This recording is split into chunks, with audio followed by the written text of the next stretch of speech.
ದಾಕ್ಷಾಯಿಣಿ. ಅಪ್ಪ, ಲೋಕಕ್ಕಾಗಿ ಸರ್ವಸ್ವವನ್ನು ತ್ಯಾಗ ಮಾಡಿದ ತ್ಯಾಗಮೂರ್ತಿ ನನ್ನ ಗಂಡ.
ಮಂಗಳ ಚರಿತೆಯಾದ ಗಿರಿಜಾ ಕಲ್ಯಾಣ ಎಂಬ ಹರಕಥೆಯನ್ನ ಕೇಳಿ ನಾವೆಲ್ಲರೂ ಆ ಪಾರ್ವತಿ ಪರಮೇಶ್ವರರ ಕೃಪೆಗೆ, ಭಗವತ್ ಕೃಪೆಗೆ ಭಾಗಿಗಳಾಗೋಣ.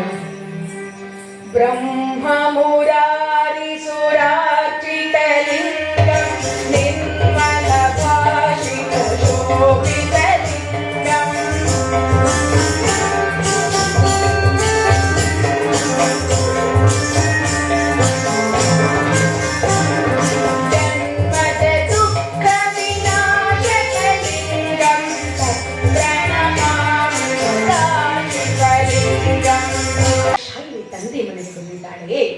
ಇಲ್ಲಿ ತಂದೆಯ ಮನೆಯಲ್ಲಿ ಯಾಗ ಏನು ಚಿನ್ನವಾದ ಯಾಗ ಋತುವಿಗರು ವೇದ ಮಂತ್ರಗಳನ್ನೆಲ್ಲ ಹೇಳ್ತಿದ್ದಾರೆ. ಓಂ ಜ್ಞಾನಂ ಭಗವನ್ ವಿಶ್ವ ಬ್ರಹ್ಮಾಂಡ ನಾಯಕ ಪ್ರಾಣೋಮಾನ ವ್ಯಾನೋದಾನ ಸಮಾನ ರೂಪ ವಾಂತರತ್ನ ವಿಶ್ವಾವತಾರ ರೂಪ ದಿವ್ಯುದಕ್ಷಿ ಜಲ ಭೋಜನಿ ಮನಸ್ಪತಿ ಆಕಾಶ ಮೇಘವಂತಿ ವಿಶ್ವಶಂಭು. ಓಂ ಶಾಂತಿ ಶಾಂತಿ ಶಾಂತಿ. ಹವಿಸ್ಸನ್ನ ಅರ್ಪಿಸುತ್ತಿದ್ದಾರಂತೆ. ಇಂದ್ರಾಯ ಸ್ವಾಹ, ಇಂದ್ರಾಯ ಇದನ್ನಮಮ, ವರುಣಾಯ ಸ್ವಾಹ, ವರುಣಾಯ ಇದನ್ನಮಮ, ರುದ್ರಾಯ ಸ್ವಾಹ ಅನ್ನುತ್ತಿದ್ದಾರೆ. ದಕ್ಷ ಪ್ರಭೆಯ ನಿಲ್ಲಿಸಿ ಆ ರುದ್ರನಿಗೆ ಅಭಿಸನ್ನ ಕೊಡಕೂಡದು. ಬಾಗಿಲಲ್ಲೇ ನಿಂತಿದ್ದನಂತೆ ದಾಕ್ಷಾಯಿಣಿ. ಅಪ್ಪ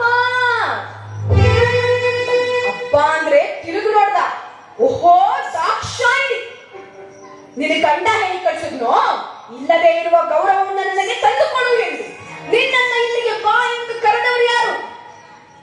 ಹಾಗೀಗೆ ಹೇಳ್ತಾಳೆ. ಅಪ್ಪ, ನನ್ನನ್ನ ಇಲ್ಲಿಗೆ ಬಾ ಎಂದು ಕರೆದವರು ಯಾರು ಅಂದ್ರೆ, ಒಂದು ತವರು ಮನೆಗಾಗಿ ಗಂಡನ ಜೊತೆಯಲ್ಲಿ ವಾದ ವಿವಾದವನ್ನು ಮಾಡಿ ಬರುವ ಮಗಳಿಗೆ ಕೊಡುವ ಬಡವಣೆ ಇದೇನಪ್ಪ? ಇವನಂದ, ನಿನ್ನ ಗಂಡ ತಿನ್ನಲನ್ನವಿಲ್ಲದೆ ತಿರ್ಪೆಯನ್ನೆತ್ತಿ ಮೆರೆಯುವವನು, ಧರಿಸಲಾಭರಣವಿಲ್ಲದೆ ಮುಂಡಮಾಲೆಯನ್ನು ಧರಿಸುವವನು, ಆಯುಧವು ತ್ರಿಶೂಲ ವಾದ್ಯವು ಡಮರುಗ ವಾಹನವು ಎತ್ತು. ಇದು ಯಾರಿಗೆ ಬೇಕು ನಿನ್ನ ಗಂಡನ ಗಮ್ಮತ್ತು? ಹಾಗೀಕೆ ಹೇಳ್ತಾಳೆ. ಎಂತ ಮಾತಾಡ್ತಾಳೆ ಅಂತಂದ್ರೆ, ನನ್ನ ಗಂಡನ ಬಗ್ಗೆ ಮಾತನಾಡ್ತಿದ್ದೀಯ ನೀನು? ಇದೋ ಈ ಒಂದು ಮಾತನ್ನ ಕೇಳು. ಸಕಲ ಲೋಕಕ್ಕಾಗಿ ಸರ್ವಸ್ವವನ್ನು ತ್ಯಾಗ ಮಾಡಿದ ತ್ಯಾಗಮೂರ್ತಿ ನನ್ನ ಗಂಡ. ಉಡಲಿಕ್ಕಾಗಿ ಪೀತಾಂಬರ ಇನಕಾವಿ ವಸ್ತ್ರಗಳನ್ನೆಲ್ಲ ಮಾನವನಿಗೆ ಕೊಟ್ಟು ತಾನು ಕೇವಲ ಧನಧರ್ಮವನ್ನು ನಿಟ್ಟಿಸಿದ.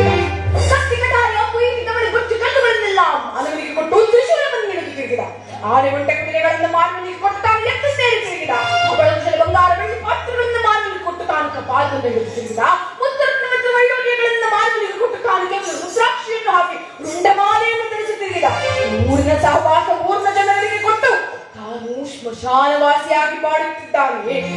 ಎಲ್ಲ ಉಪಕಾರವನ್ನ ಮಾಡಿದರು ಜಗನುಂಗುವ ವಿಷವೆಂದಾಗ ಜಗನುಂಗುವುದು ಬೇಡ, ನಾನು ಹೋದರೂ ಚಿಂತೆ ಇಲ್ಲ ಎಂದು ವಿಷಪಾನ ಮಾಡಿದ ವಿಷಪಾನ ನೀಲಕಂಠ ಭಕ್ತವತ್ಸಲನಾಗಿರ್ತಕ್ಕಂಥ ನನ್ನ ಪತಿಯ ಬಗ್ಗೆ ಮಾತನಾಡಿದ ನೀನು ನರಕ ಭಾಜನೆ ಎಂದು ಶಾಪ ಕೊಟ್ಟಿರುವಂತೆ. ಆಗ ಇವನಂದ, ನಿನ್ನನ್ನ ಇಲ್ಲಿಗೆ ಬಾ ಎಂದು ಕರೆದವರು ಯಾರು? ನೀನು ಕೇಳುವ ಪ್ರಶ್ನೆ ನಿಜಪ್ಪ. ನಿನ್ನನ್ನ ಇಲ್ಲಿಗೆ ಬಾಯಿಂದವರು ಯಾರು ಅಂದ್ರೆ ಯಾರು ಬಲ್ಲೆಯಪ್ಪ? ಅದನೋಡಲ್ಲಿ ನಿಂತಿದೆ. ಗರ್ಭದಲ್ಲಿ ಹೊತ್ತು ಹೆತ್ತು ನಾ ಹೆತ್ತಮ್ಮನ ಒಡಲು ಆ ಒಡಲು ಕರೆಯಿತು ಬಾಯುವುದು. ನನ್ನೊಡನೆ ಓಡಾಡಿದ ಸಖಿಯರು, ಗಿಡ ಮರಗಳು, ಬಾಂಧುರಿಯು, ನದಿಯ ತೀರಗಳು ಇವೆಲ್ಲದರ ಆನಂದ ಎಂಬುದೇ ನನ್ನನ್ನ ಕರೆಯಿತೇ ವಿನಃ ನಿನ್ನನ್ನು ಕಂಡು ಬಂದವ. ಯಜ್ಞೇಶ್ವರ ಪ್ರಕಟನಾಗು. ಪ್ರಕಟನಾಗು ಎಂದರೆ ಯಾಗ ಮಂದಿರದಲ್ಲಿ ಸಗ ಸಗ ಸಗನೆ ಉರಿಯುತ್ತಿದೆಯಂತೆ. ಜ್ವಾಲೆ ತಾಯಿ ಅಗ್ನಿ ಪ್ರವೇಶ ಮಾಡ್ತಾ ಇದ್ದಾಳಂತೆ.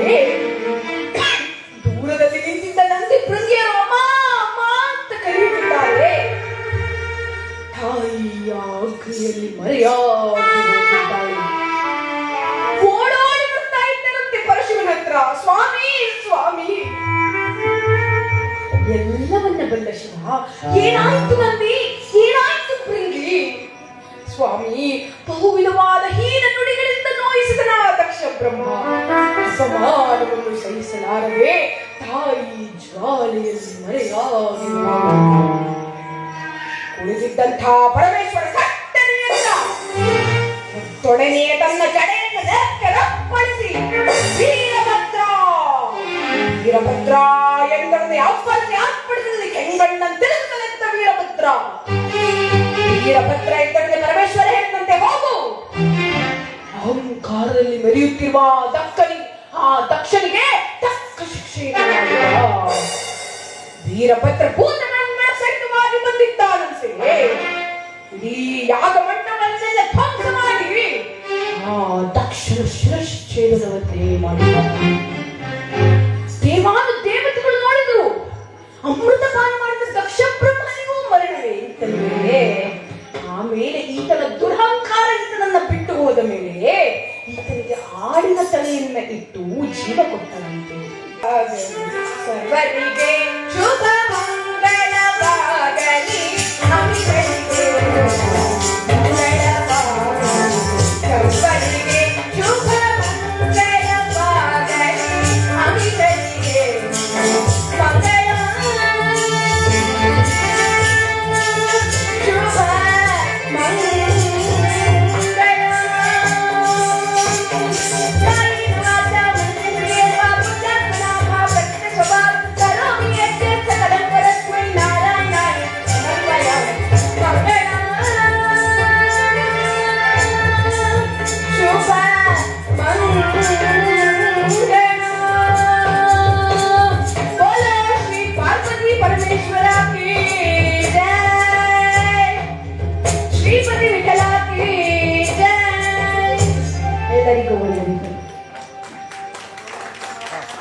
ಒಂದು ಹರಿಕತೆ ಗಿರಿಜಾ ಕಲ್ಯಾಣ ಬಹಳ ಸುಂದರವಾಗಿ, ಚುಟುಕಾಗಿ, ಅರ್ಥಗರ್ಭಿತವಾಗಿ ಈ ಒಂದು ಕಥೆಯನ್ನು ಹೇಳಿದಂತ ಕುಮಾರಿಯವರಿಗೆ ನಾವು ನಮ್ಮ ಸಂಸ್ಕೃತಿ ವೇದಿಕೆಯಿಂದ ಪ್ರಶಸ್ತಿ ಪತ್ರ ವಿತರಣೆ ಮಾಡುವುದರ ಮೂಲಕ ಧನ್ಯವಾದವನ್ನ ಅರ್ಪಿಸ್ತಾ ಇದ್ದೇವೆ.